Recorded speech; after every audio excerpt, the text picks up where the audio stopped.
This is your space news for February 21st, 2019. Now, once again, we didn't have a whole lot of traffic leaving the Earth this week, so we're going to step straight into it. And Mike brings us the latest on NASA's lunar ambitions. As the next major step to return astronauts to the moon under Space Policy Directive 1, NASA is teaming up with American companies to design and develop reusable systems to land astronauts on the lunar surface. Briefing with reporters at NASA headquarters on February 14th prior to an industry day for the new Human Landing System study procurement, NASA Administrator Jim Bridenstine went over the agency's plan to test new human-class landers on the moon beginning in 2024 with the goal of sending crew to the lunar surface in 2028 or sooner. This is a multi-phased approach that will first see small landers by the end of this year with scientific payloads on board. Mid-sized landers will deliver rovers, and large heavy landers will deliver people to the surface for a week trip and then back to the gateway before going home. One of the requirements of the 2 to 4 person lander is that it will need to be reusable. But there are a few different ways that NASA would accept any particular plan. NASA seems to be leaning towards a 3-stage option where a transfer vehicle or tug would be used to assist the descent stage and the ascent stage in lunar operations. The idea is modularity and sizes that could potentially be secondary payloads on SLS flights, the Space Launch System. However, they are willing to consider alternative options as long as it fits the goals. Whatever may come, NASA hopes to begin tests of a descent stage by 2024, uncrewed tests of a full system by 2026, and astronauts on the moon again by 2028 at the latest. In the near term, NASA is seeking to fly payloads on commercial lunar landers before the end of this year, accelerating its Commercial Lunar Payload Services program, where NASA will buy payload space on commercially developed landers. In November, the agency awarded contracts to 9 companies, making them eligible to compete for future task orders to deliver payloads. The first of those task orders will be announced in the next month, and NASA will even offer unspecified financial bonuses. If you can fly faster, they will incentivize that. For the human landers, notices of intent from interested companies are due today, and NASA hopes to make awards in May and allow the 6-month studies to begin by July. After that, NASA could select some of those concepts for additional work, including hardware development. Just a few companies I can think of that might compete for this study would be Lockheed Martin. They have their own lander concept. So does Boeing. They already have a lander concept, as well as Masten Space Systems with their Zeus lander. Heck, even SpaceX or Blue Origin could get involved with this. I hope we see as many proposals as possible. But whatever may come, we are going to see a beautiful partnership between NASA and industry in the same way that the commercial cargo and commercial crew programs have transformed modern-day spaceflight. Keep on moving onwards and upwards, everybody, and don't forget, Ad Astra, to the stars. Now, if we want to colonize the moon, we're going to need to keep the area outside of Earth free of debris. Since our first launch in 1957, we've been adding more and more space junk. Earlier this year, a satellite operator called Capella Space had a near miss with another orbital object traveling at 54,000 kilometers per hour, a velocity that would obliterate both objects and leave a path of debris in its wake. They were able to narrowly avert disaster by moving their satellite out of the way, but just barely. Not everyone's so lucky, though. This month marks the 10th anniversary of one of the largest collisions in space. Iridium-33 and Cosmos 2251 slammed into each other at a speed of 42,000 kilometers per hour. Within minutes, the debris field around the Earth was massive and would take years to safely decay back down to Earth and burn up in the atmosphere. These events create issues for satellite operators and launch service providers.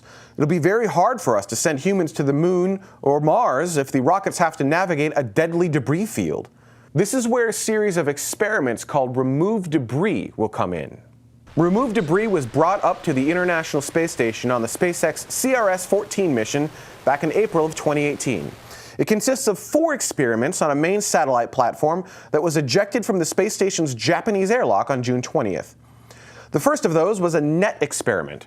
On September 16th, a small CubeSat called DebrisSat-1 was ejected from the main platform at a low velocity and inflated a balloon to provide a larger target. Then, once at 7 meters distance, a net was ejected from the platform where it wrapped around the target in this epic video. Next up was a vision-based navigation system. DebrisSat-2 was ejected on October 28th, where a series of LiDAR and color cameras on the main platform tracked the object. Now, this will be important for providing accurate distance, direction, and speed of space debris. And then recently, on February 8th, 2019, the third of these 4 experiments was deployed, a Harpoon. A small target was extended from the main satellite platform to a length of 1.5 meters. Then a Harpoon was launched at 72 kilometers per hour to strike the target. There was a small cable attached to that spear to make sure that the experiment didn't fly out of control and become deadly space debris itself. Then the final experiment's a drag sail that will be deployed from the main satellite itself this March. It's hoped that the sail will act like an air brake of sorts, bringing the entire satellite platform down to the denser layer of Earth's atmosphere, where it will burn up. Hopefully, the data captured from these experiments will help us understand how to capture and safely deorbit space debris to keep the area outside of Earth clear for our future space ambitions. To help keep our on-orbit assets healthy, we also need to protect them from solar radiation. I'll hand it over to Dr. Tamitha Skov for the latest on our space weather report. Space weather may be quiet for now, but it won't last. As we switch to our front side sun, you can see some gorgeous solar tornadoes on the west limb. That's a little something special for you sun lovers, but that's not the big story. The big story is the coronal hole that's going to be rotating into the Earth strike zone this week, and it could be sending us a solar storm that could give us aurora down to mid-latitudes over a couple days, and it could be causing GPS issues for those of you at high latitudes. On top of that, we have a bright region. You can see it on the front side sun. You can also see it on the back side. This bright region has been boosting the solar flux for amateur radio operators and emergency responders, and this means that radio propagation is going to remain into the marginal range easily for the next couple days. Switching to our moon, we are now passing through the full moon phase, with the full moon being on the 19th. And you night sky watchers, you're going to have to take this bright companion into consideration when looking at the night sky for things like aurora or possibly meteors like this, as was seen over Europe just the other day as spring meteor season begins to pick up. And now for our Leo MEO-Geo orbit outlook. Looking at the high energy environment, these are the penetrating particles. It looks like pretty much all orbit space is going to remain quiet for now, so we don't have any issue with internal charging. But when we switch to the low energy stuff, and this is the stuff that causes surface charging of the spacecraft that then could cause electrical discharges and short circuits, well, we're beginning to see some red blobs being injected into and around the geo orbit, and as that red ring continues to grow and develop, that means we're getting some raised fluxes, and this means that surface charging here pretty soon is going to be an issue for those satellites around GEO. So you satellite operators, you need to be aware. For more details on that coming solar storm, including how it could affect your GPS, your amateur radio and shortwave radio, as well as when and where to see aurora, come visit my channel or see me at spaceweatherwoman.com. Cape Canaveral, July 7th, 2003. 42 minutes before midnight. The skies come to life as a Delta II rocket begins its journey. On board, Mars Exploration Rover B, also known as the Opportunity Rover, or as we lovingly call it, OPI.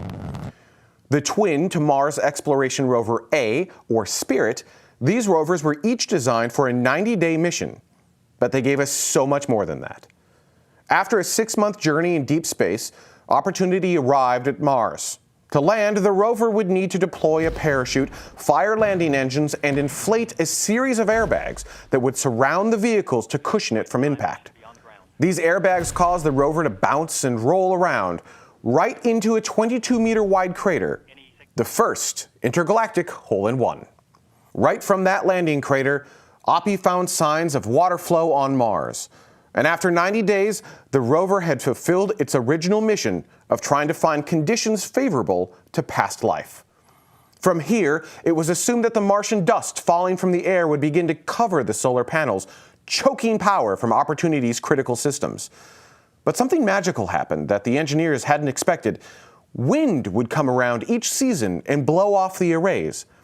This allowed enough light to hit the solar panels to charge the battery and keep the vehicle safe through at least the first winter. This cycle ended up being pretty reliable, and each year engineers were able to count on Martian winds to clean off their solar panels from both Spirit and Opportunity. Many think the engineers simply overbuilt the rovers, and while that is true to an extent, Spirit and Opportunity lasting longer than 90 days was indeed a bit of a happy surprise. Things didn't always go as planned, though. After first landing on Mars, the heater on the robotic arm would get stuck on. That meant every night the rover would waste valuable energy. Had that continued, OPI certainly would not have lasted much longer than 90 days. So the engineers at the Jet Propulsion Laboratory got to work. They developed a process called deep sleep. Every night, all rover systems would get turned completely off, including the survival heaters. Then, when the sun came up, the rover would power back up.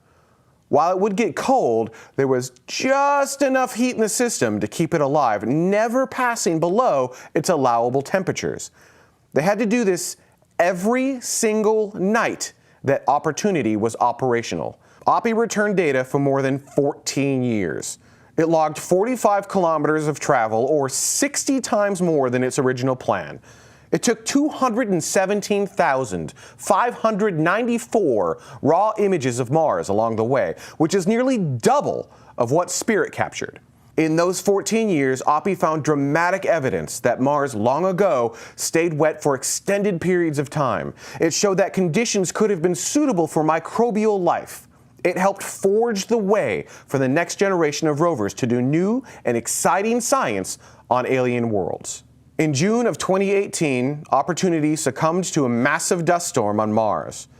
The sun was blocked from the solar panels, preventing OPI's battery from charging. The last we ever heard from the rover was June 10th, 2018. JPL's tried to communicate with the rover over 1,000 times since then. They've sent commands to try and reset onboard systems just to get any sort of reply from the golf cart-sized rover sitting on a planet over 50 million kilometers away.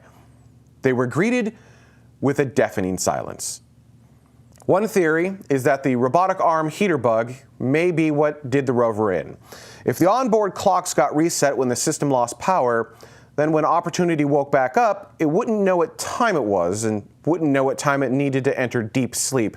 And that would leave the heater stuck on, draining away any energy that OPI systems needed to survive. As of now, NASA's JPL has deemed the Mars Exploration Rover mission both complete and a huge success. I wanted to say, with the completion of tonight's commanding, this concludes operations for MER-1, spacecraft ID 253. And on behalf of the entire MER project, we'd like to thank the DSN for over 15 and a half years of outstanding support from launch until tonight. That support is one of the reasons why this mission has been so successful. And once again, the DSN has helped us to make history. Thank you. And this is Station 14 on behalf of the network.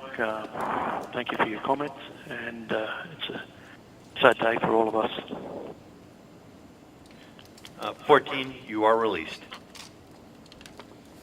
And 14 copies. MER project off the net. While we're sad to see OPI go, we are astounded at the amazing science that it was able to bring back. And we're excited for the next adventures from the Red Planet.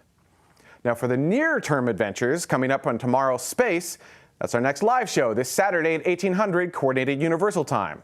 This weekend, we're actually bringing on the space weather woman herself, Dr. Tamitha Skov.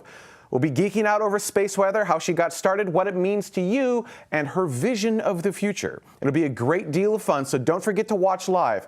The easiest way to remember is to mash on that subscribe button and then hit the notification bell. And before we go, a heartfelt thank you to everyone who helps make Space News from Tomorrow happen. We are a crowd-funded show, so if you get value out of these weekly episodes, do please consider contributing to help keep them going. Head over to patreon.com/TMRO and contribute at whatever value you think the shows are worth. That's our show this week. Thank you so much for watching, and I look forward to talking to you tomorrow.